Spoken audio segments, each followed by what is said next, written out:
दोस्तों नमस्कार, मैं हूं प्रीतम ऋतु और आप देख रहे हैं नवीनम। आज सबसे पहले आपको ये जानना चाहिए और आप जानते भी होंगे कि संसद में जो कार्रवाई चल रही है वो ऑपरेशन सिंदूर पर कार्रवाई चल रही है। बहस हो रहा है, 16 घंटा का समय मिला हुआ है और इसी बीच में वाह वाह भारतीय सेना, भारत के वीरों को सलाम है जिन्होंने आज से 1 महीना 9 दिन पहले एक ऑपरेशन चलाया था। जिस ऑपरेशन का नाम है महादेव। महादेव ऑपरेशन में आज पहलगाम में जो आतंकी घटना हुआ उसका मास्टरमाइंड मूसा मारा गया अपने 2 साथियों के साथ। 3 टेररिस्ट जो पहलगाम में घटना किए हुए थे, सबका काम हो गया। ये है मोदी सरकार, ये कांग्रेस नहीं समझती है और कांग्रेस को समझने की जरूरत भी नहीं है। ऐसे कांग्रेस में कुछ लीडर है जो इस बात को समझते हैं कि मोदी एक टिका हुआ वरिष्ठ और ईमानदार लीडर है, लेकिन सब नहीं। राहुल गांधी नहीं, खड़गे नहीं, सोनिया गांधी नहीं, प्रियंका गांधी नहीं। शशि थरूर को पता है कि मोदी जो कमिटमेंट एक बार कर देता है उसे पूरा कर कर ही मानता है। दोस्तों, मोदी ने जो कहा था कि पाताल से भी ढूंढ कर ला कर मारेंगे, पाताल से ढूंढ कर, और उसी पाताल से ढूंढ करके इन आतंकियों को मारा गया है। इसके अलावा वो जिस चाइनीज ऐप के एप्लीकेशन से संपर्क कर रहे थे उसका पता चल गया है और जो छुपे हुए हैं कश्मीर घाटी में आतंकवादी, उनके लिए सर्च ऑपरेशन चलाया जा रहा है। दोस्तों, आपको जानकर बड़ी खुशी होगी कि जिसने भी मारा, जिसने भी जो घटना किया वो अपने अंजाम तक पहुंच गया। लेकिन ये बात कांग्रेस मानने को तैयार नहीं है। कारण है, एक बात बताइए, मैं आपसे पूछना चाहता हूं, भारत की जनता से पूछना चाहता हूं कि मुंबई में जो बम ब्लास्ट हुए मनमोहन जी के सरकार में, उसमें कांग्रेस ने क्या किया? पिछवाड़ा दिखा दिया। लो भैया मेरा पिछवाड़ा ले लो, शांति बनाए रखो। मोदी एक ऐसा लीडर है जो पिछवाड़ा नहीं दिखाता है कांग्रेस की तरह, सीने पर वार करता है, घर में घुस कर वार करता है। जिसकी औकात है वो मोदी से लड़कर दिखाए।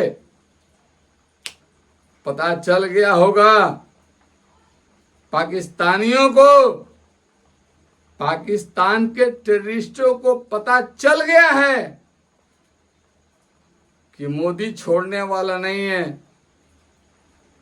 वो किसी भी कीमत पर पहलगाम का बदला लेगा ही और लेना चालू हो गया है। वैसे इसके पहले सैकड़ों आतंकवादियों को मार गिराया गया था ऑपरेशन सिंदूर में, ये आप खुद जानते हैं। और ऑपरेशन सिंदूर पर प्रश्न उठाने वाले कांग्रेस के गौरव गोगोई या फिर राहुल गांधी, तुम जैसे गिरे हुए इंसान को ये भारत पसंद नहीं करता है, ये इंडिया के लोग पसंद नहीं करते हैं। तुम लोग गए गुजरे और गलती से भावनात्मक बातों से प्रेरित होकर के जीत गए हो, अलग बात है। लेकिन वास्तविकता में अगर जनता जान जाएगी या फिर लोग जान जाएंगे तो कांग्रेस के नाम पर वोट देना तो छोड़िए, थूकेंगे कांग्रेस पर। और मैं थूकता हूं कांग्रेस पर। कांग्रेस के जितने भी दलाल हैं, पत्रकारों में भी दलाल हैं। रवीश कुमार, अभिसार शर्मा, अजीत अंजुम, प्रसून वाजपेयी, आरफा खानम, ये दल्ले लोग हैं, दलाल लोग हैं। चलना अजीत अंजुम, चल रवीश कुमार, तेरी औकात है तो मुझ पर FIR करा के देख। तू भी बिहारी, मैं भी यूपी और बिहार दोनों का रहने वाला हूं। भले बिहार में मेरे परदादा थे और यूपी में जन्म हुआ, अलग बात है, लेकिन तुमको भी देखेंगे। इतने गए गुजरे लोग हैं, ये दलाली करते हैं पत्रकार,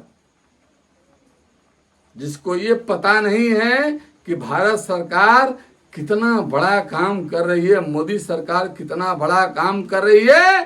अगर आंकड़ा दिखाया जाए तो मैं आपको बता सकता हूं, चैलेंज है मेरा, गूगल कर लीजिए, 4000 से ऊपर घटनाएं मौनी बाबा के शासन 10 साल के शासनकाल में हुआ था और 3000 समथिंग घटनाएं मोदी सरकार में हुआ है। आप तौल लीजिए, इस बात को तौल लीजिए। रैन कोट पहनकर नहाने वाले मौनी बाबा का, वो तो नहीं है बेचारे, लेकिन उनके शागिर्द लोग हैं। इतने गए गुजरे शासन प्रणाली वाले कांग्रेसी, तुम लोगों को शर्म आती है? नहीं आती है, क्योंकि तुम लोग बेशर्मी हो। शर्म नाम का चीज नहीं है तुम्हारे अंदर, निर्लज हो, देश को धोखा देना चाहते हो और दिया भी है। इतना दिन तक देश को धोखा दिया, गरीबों को हर काम से वंचित रखा।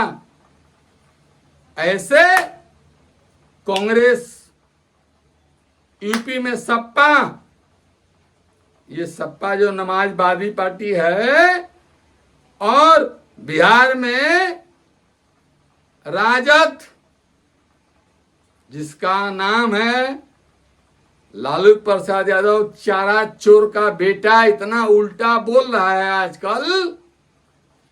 वो अगर 10 सीट ला देगा तो बोलिएगा, 10 सीट नहीं आएगा उसका। और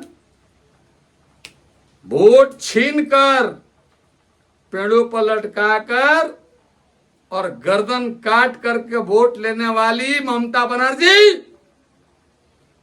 जो बंगाल की मुख्यमंत्री है, तेरा भी राज्य नहीं रहेगा, तुझे भी उस जमीन पर लौटना होगा, 6 फीट गड्ढा में जाना होगा। समय का इंतजार करो, सब संभल जाएगा। मिलते हैं दोस्तों अगले एपिसोड में, तब तक के लिए नमस्कार।